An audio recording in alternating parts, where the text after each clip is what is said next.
The first 5 minutes students meet their teacher, that very first day of school, that is the time where you've got to like establish your entire class for the whole year. And then they'll come in my class and be like, well, I just saw this video about ancient Greece that said this and this and this happened. It's like, well, no, that isn't really what exactly happened. History class, I can't necessarily say this event plus this event equals this event. But a lot of times you have administrators who are maybe in the real world in the classroom for a couple years, and then they stepped into a different role as an administrator. And sometimes they lose touch with like, okay, here's what's actually happening in the classroom.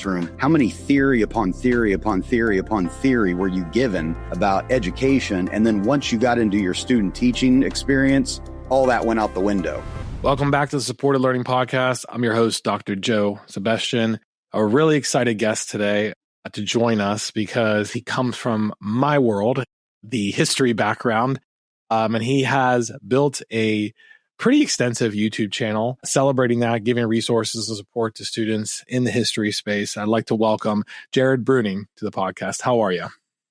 All right, Dr. Joe, thanks for letting me come on here today. I'm excited to talk to you a little bit about kind of some things I offer, but also excited to talk about some history here maybe today. Oh, absolutely. I love the background too. So definitely can tell. Cool. So, well, currently I was going to say I'm in the midst of making a lot of World War II content. So I've got a bunch of World War II stuff up behind me right now because that's kind of what I'm in the midst of creating right now.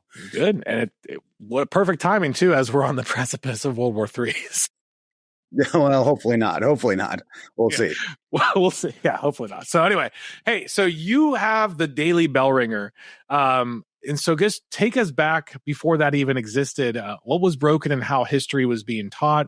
And what made you decide to do something about it? Well, I guess kind of to answer that question, I kind of have to, again, give you a little bit of my own background. Sure. I've been teaching for over 18 years. I've taught private school, public schools, and I've taught, everything from geography, civics, world history, American history, all those different topics. And I think one of the things that a lot of teachers are looking for today is, now that we have so much digital information we can find. And of course, YouTube is one of the big sources of a lot of that, digital media that, I ended up spending a lot of time trying to find content that I could use in my classroom that would emphasize or topics that I was covering. And the problem was, it's like I would spend hours searching and I would find a great video that I was like, man, this is perfect. It covers everything I want to have I want to share with my students. And then all of a sudden, a third of the way into the video, they would put in some sort of inappropriate joke, or they would use language that was just like, I can't really have that at school, and everything. And so part of the reason why I kind of, I'm going to start creating my own stuff was that was part of the motivation, was just simply that I wanted to create some stuff that was not biased, that was school appropriate, for students, upper elementary all the way through high school. Today I have students, upper levels that are using a lot of my content. And I just wanted to create something that teachers could look at and be like, all right, I know this guy is going to give me something that is good for my class to see, that is going to be appropriate for the level of my students and everything. So that's kind of one of the big motivations why I created it and everything. So that's kind of part of where it got started. I guess to really get specific of how I got started doing this was I was working with an English teacher at the time in my previous district who had taught English for like 20 years. And all of a sudden the district came to her and said, okay, next year you're teaching U.S. history. And she literally was in tears. Like she was like, you've probably heard of this happen before in school districts, right? Where they just kind of like say, all right, you have a teaching degree. Tears of joy, Jared, you get to teach history instead of English. Yeah. And so the thing was, she was literally in tears about it, had no idea what to do. And so I was like, well, I know how to make these little videos. What if I started creating some little videos for you just to show at the beginning of your class to get things going? And then you can take it a step further from there. From there, you can go into a primary source or have them do a reading or something like that. And so I started creating some videos for her class. And then it was my wife that came to me and said, why don't you just put them on YouTube and see if anybody else might want to use it too? And that's kind of where it started taking off after that. So once I started putting them on YouTube, now I've got schools kind of all over the nation that are using a lot of the content. Well, it's such novel because, as a principal, not everyone starts with a bell ringer. Not everyone starts with some kind of anticipation set prior to getting into what the lesson is. I did. That was kind of like my practice after year 2, and it kind of sets the stage. So having something that teachers can actually use obviously is very meaningful. And now you said like you've actually built those into worksheets or something that teachers can supplement with. Is that correct? Well, yeah, I mean, I know the title of the whole channel is The Daily Bell Ringer, and I think I have a lot of teachers that do use them as a, introductory activity in their class. But actually now, I'm finding more people are actually using them as, maybe they're inserting them as part of a class lecture or something, like maybe it's to break up their lecture so they can put in this video that reinforces an idea.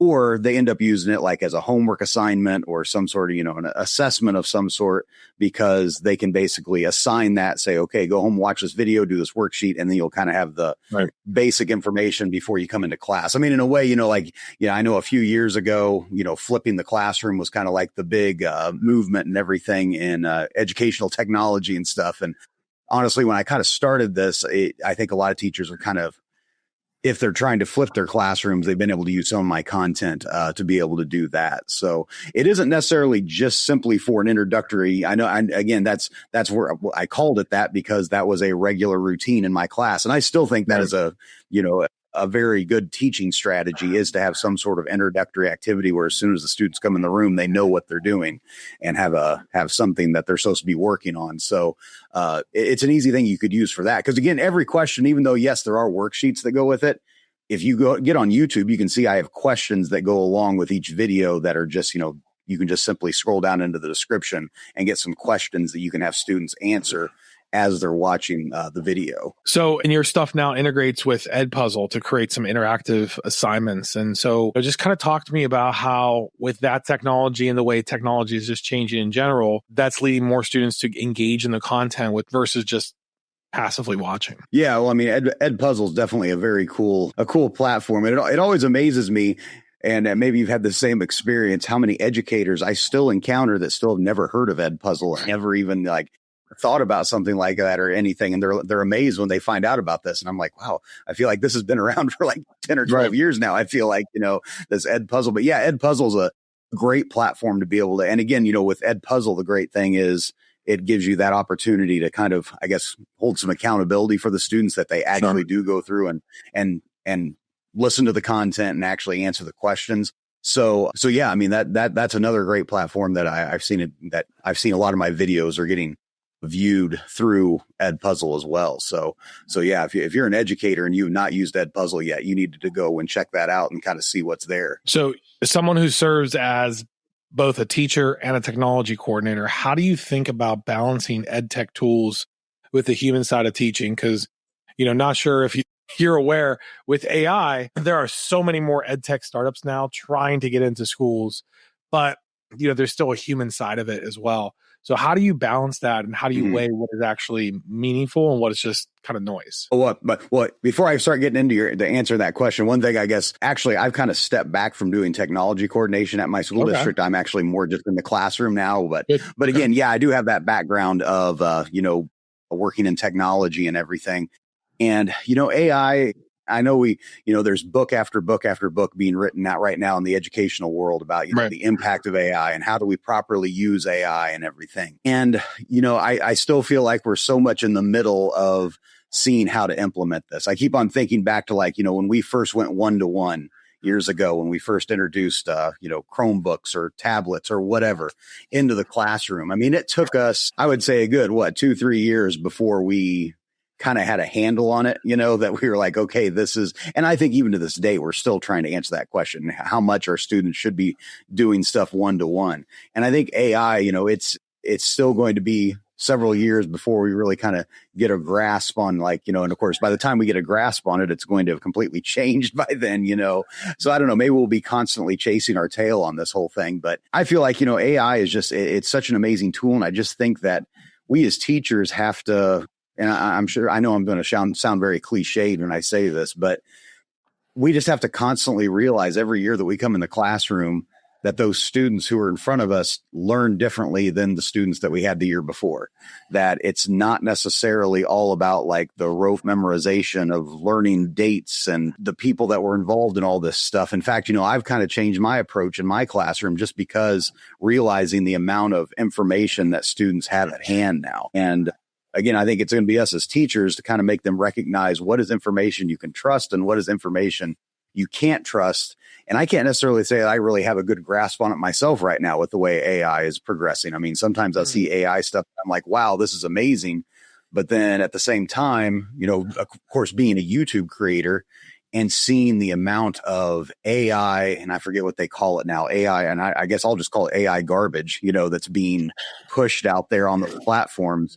And unfortunately, you have students now that are all clicking on these things and seeing these videos, and then they'll come in my class and be like, well, I just saw this video about ancient Greece that said this and this and this happened. And it's like, well, no, that isn't really, what exactly happened. And there's just, it's AI slop. I think that's the word for AI it that we're slop. seeing. Like fake videos, fake information. Yeah, exactly. Just like fake information, just like with these automated voices and images that are all AI created. And I forget what the statistic was I saw on YouTube, but I mean, it's just ridiculous. The numbers of videos that are being posted now that are just completely AI created. Like there's nothing that goes into it that has any thought whatsoever. And I hope that's something that hopefully my channel offers a little something different, that I am a real human being that's sitting in front of you. And I have looked at this information that I'm going to present to you before I, put it out there, that I'm kind of confirming some of these things. And I know I'm not perfect all the time. I mean, everybody makes mistakes here and there, but man, it's like some of that AI stuff that's coming out is just, I think, misleading a lot of students. And again, I hope teachers are kind of carefully curating what they're being put in front of their students.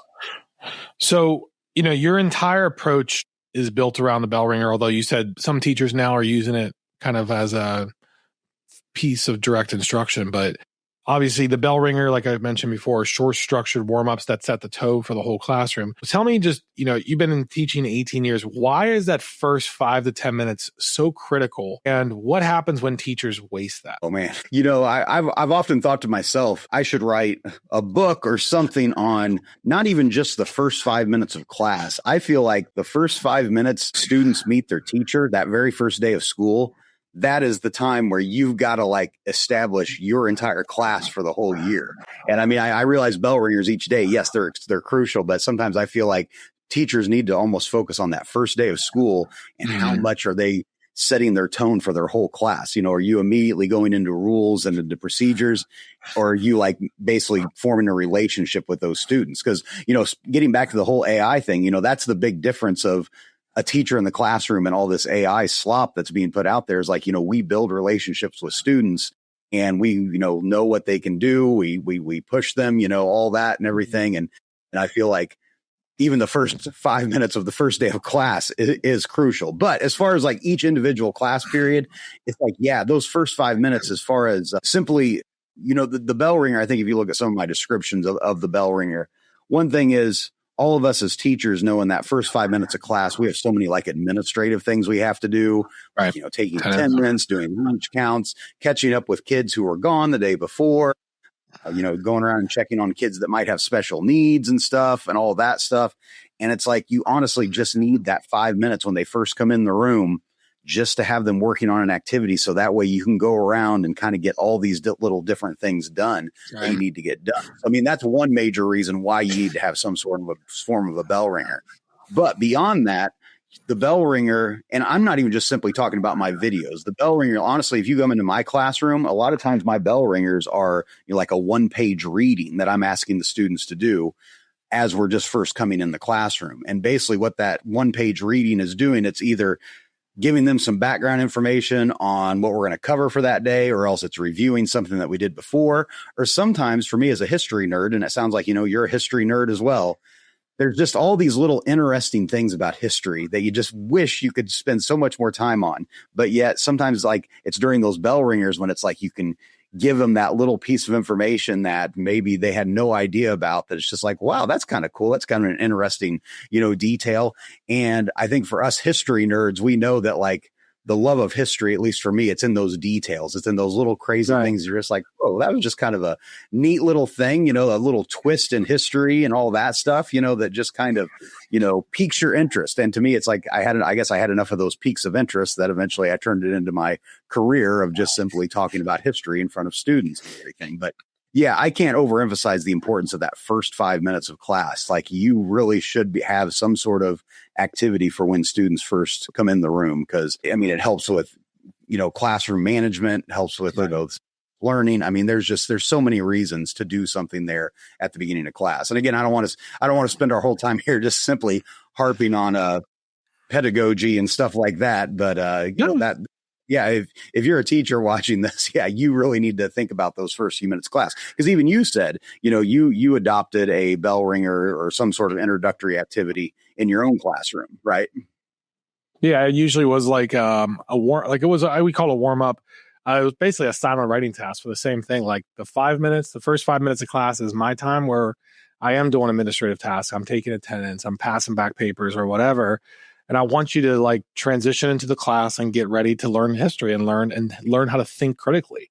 So trying to find something current event usually related, something topical that had to do what we would do just to have them start writing and have their opinions. And oftentimes I said, listen, if we can actually get into thoughtful, meaning discussion and it takes away from what the lesson is, I'm okay with that as long as we're connected into what we're learning. This is the most important thing. But yeah, so many times those bell ringers do lead to like good discussions and good questions that the kids will bring up and everything. And you brought up one of the key elements there of students are going from class to class to class to class in a lot of schools. And it's like trying to shift your mind from being in science to then coming into history class. You know, it takes a little bit of time. It's like our minds need some time to reset. And that bell ringer definitely is kind of a good reset button to say, okay, now you're in history class. Let's focus on this now. And you deliberately teach history flat, no political spin, no editorial commentary, and let students just build the foundational narrative first. Tell us, why is that approach so important before layering on analysis and opinion, especially in today's world? Well, yeah, you know, and I think, you know, I think we were having this discussion before we got into the podcast here. Yeah.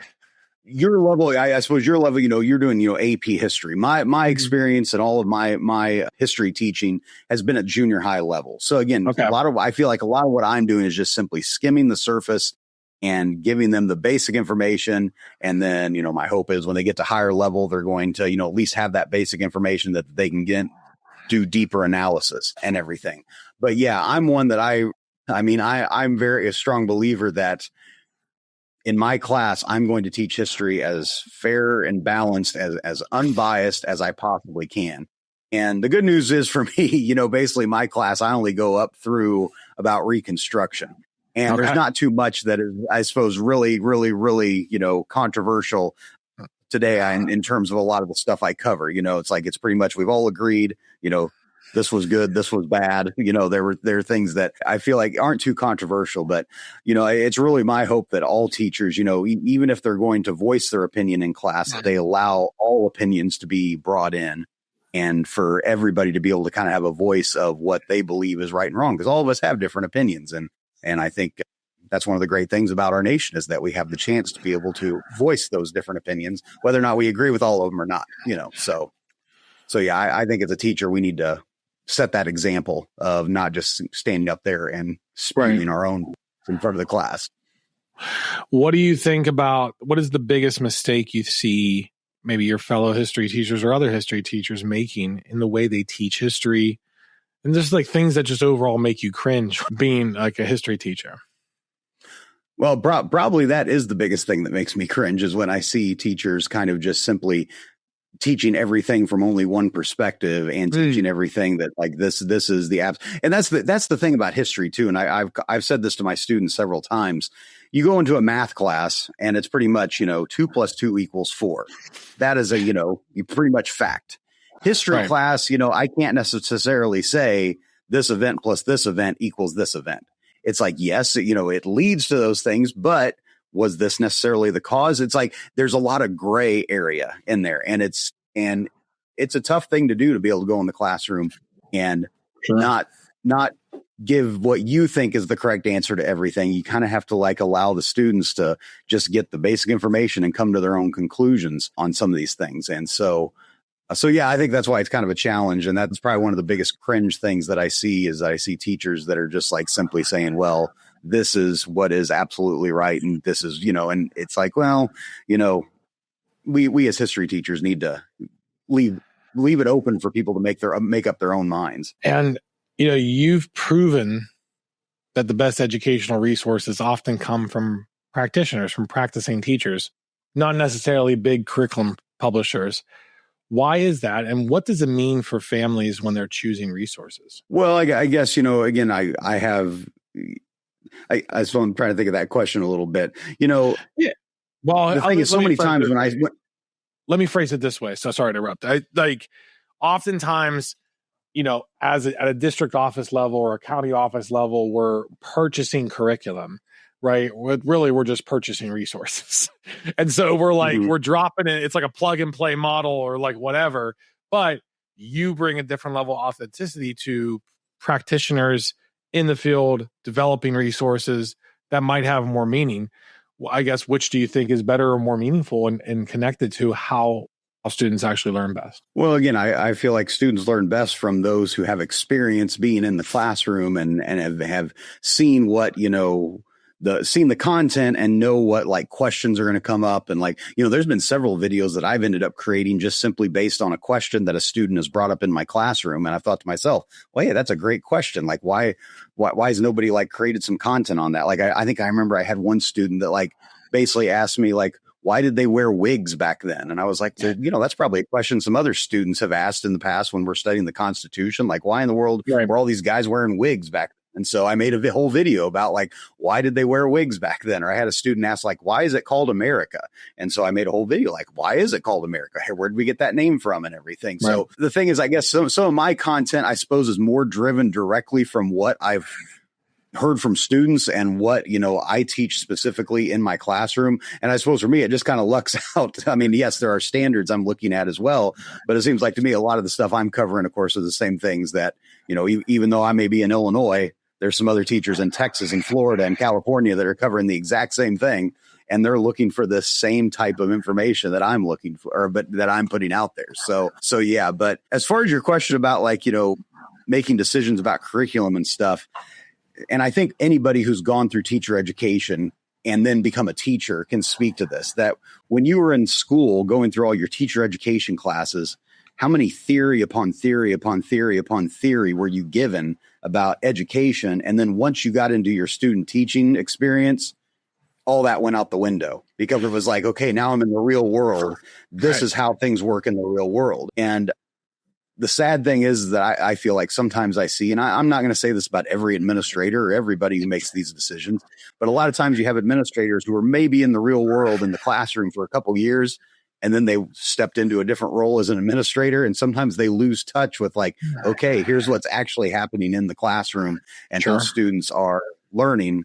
And so I feel like, maybe that's something I offer that's a little bit different, that I am a teacher who's actually in the classroom that knows what, in my own little bubble of my own little classroom, this is what's going on.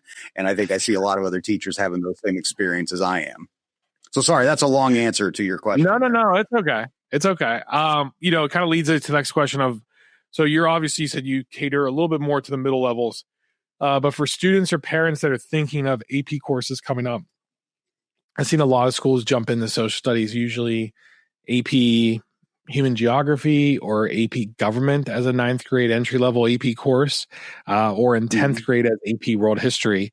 But for the parents that are thinking about those down the road, what is the foundation that students need to build now so their kid is ready when they get to high school? Well, I suppose the foundation is just like I said, that basic level of understanding of history. And I feel like so many times I have students that just sequentially cannot place things in order of like when, like, for instance, you were just talking about world history, like, the ancient Mesopotamians, how does that, correlate to when the Egyptians and Greeks and all of them were establishing their, empires and everything. So I would say like the basis is, try to get a little bit more of sequential thinking, because I think so many students, they can recite and be like, oh, well, here's how the mummification process worked, or here's all of the Greek gods and all that. But it's like, but can you tell me like where did that fall into sequentially of these different civilizations growing and everything? And a lot of times they can't answer those questions.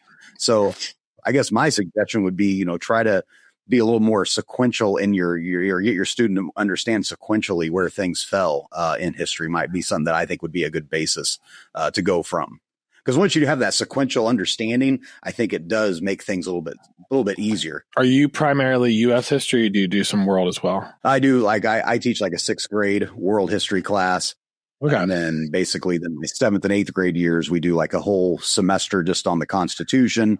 And then my 8th grade years, just purely American history, basically from Native American history through Reconstruction, pretty much is my 8th grade year and everything. But you were talking about like those AP government classes. I've had a lot of teachers and parents contact me about, like, I've got a whole series that just goes article by article and section by section through the U.S. Constitution and just basically gives this generally what this says. I'm not giving a political lean on it or anything. It's just simply, here's what the Constitution says here in Article 1, Section 1. This is what it says. This is what it basically means. And so I've had a lot of teachers that are using a lot of those U.S. Constitution resources that I put out there. Nice. So not getting too controversial or conspiratorial. There's no way the Egyptians built the pyramids, right? I mean, there's no way. I've gone down this rabbit hole even before the I'm not going to lie. Like in my world history class, we do kind of look like, well, there's ziggurats over here in Mesopotamia, look an awful lot like pyramids in Egypt, look an awful lot like, the ancient, Aztecs who made whatever, over here. And it's kind of like, yeah, why did they all make pyramids? So yeah. I'm down. I mean, it's gone. It's like the stuff that came out about it. I'm like, okay. So why is it the Egyptians wrote nothing down on how do they built the pyramids? If they're one of the most advanced civilizations and they were to build these things, the precision of how they built them, like alignment to the stars, all like those, what do they weigh? Like 20,000 pounds, the stones that they're built. How did they do that without advanced machinery? I don't know. Still to this day, historians can't, we have like, I think there's like 5 or 6 different theories of how in the world did they get those stones up there to the top. And we still don't know for sure. So yeah, I don't want to be a conspiracy theorist. I don't want to be a conspiracy theorist either, but man, when you look at that stuff, you're like, gosh, this does seem a little bit like how in the world did they do that? Well, have you gone down the rabbit hole if they're just a giant tuning instrument? They're able to harness the power of the Earth's vibrations. And there was some other, there's an advanced civilization that was wiped out by a cataclysmic event and all that stuff was lost.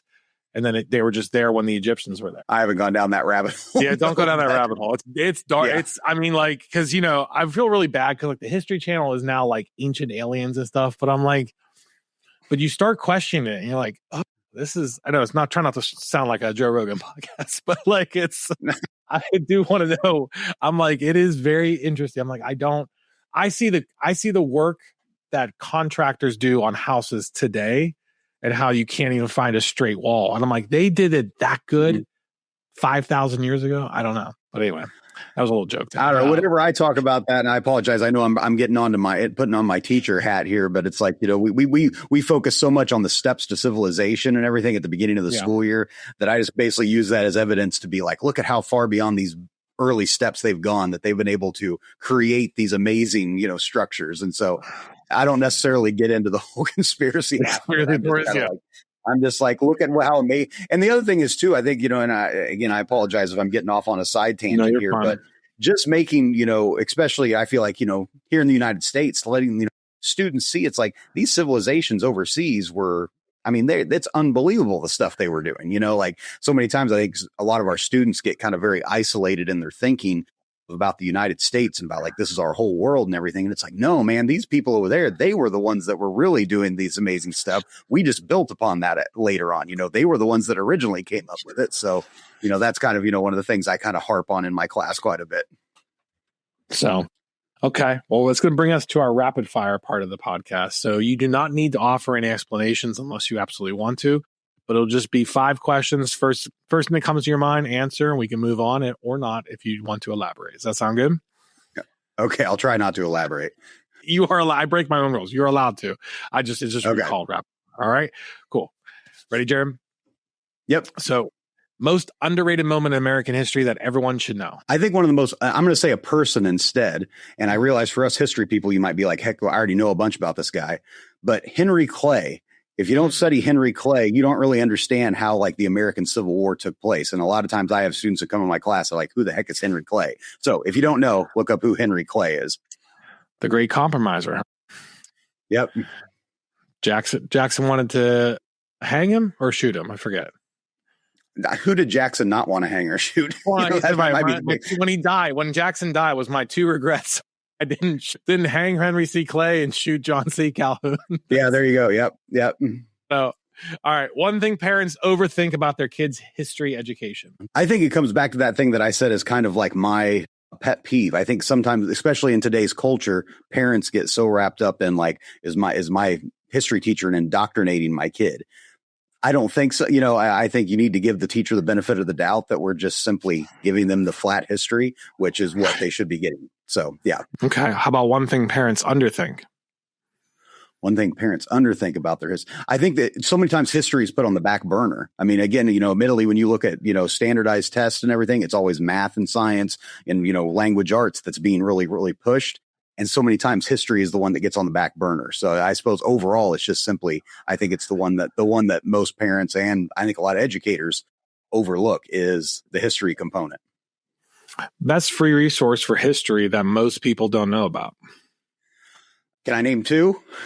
Sure. Or just one? Okay. Right. My number one would be the American Battlefield Trust.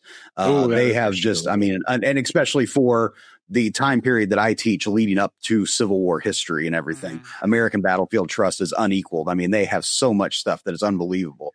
But also, if you're looking for another YouTube channel, maybe not geared necessarily just for teachers and students, but there's a channel called History Underground, which is just one of the best. I don't know if you've ever seen that one, but man, that guy, I think it's J.D. Hewitt is who puts it together, and he does just a masterful job of putting together some of these videos. And again, he's very much a lot of times World War II history focused, but he kind of covers all parts of like American history, especially. And so those would be my two: American Battlefield Trust and History Underground on YouTube. Yeah, Battlefield Trust. They started developing the like animated battle videos. Right when I was still in the classroom, and they're fantastic. Just actually explain what happened, because like we could talk about it, but like when you visually see it, it's really, really good. So yeah, and I was going to say for you, I don't know if you've ever reached out to Gary Edelman there at Battlefield Trust. He's a great guy. I've talked to him a couple times. Okay, and he's somebody that I think would probably benefit to a lot of your viewers and everything. I would love for him to come on. We have Heimler lined up, but he got real busy, so I think he's going to come on in the fall. But we have we have the equivalent of Heimler in the English world. We talked to two big English lang people on the podcast, but we're looking forward to Heimler coming on, because I know it's a lot of our kids in our program. He's really good. Yeah. He's great. Yeah. So, okay. Yeah, no, I know. Well, the Battlefield Trust, that's not the Gilder Learning Institute, but are you familiar with that too? No. So Gilder Learning Institute. But I mean, they have a lot of good resources there too at Gilder as well. Yeah. I think they're based out of Louisiana, where the boats, what were the landing boats called in it's escaping me now. The landing boats in World War II, the Higgins boats.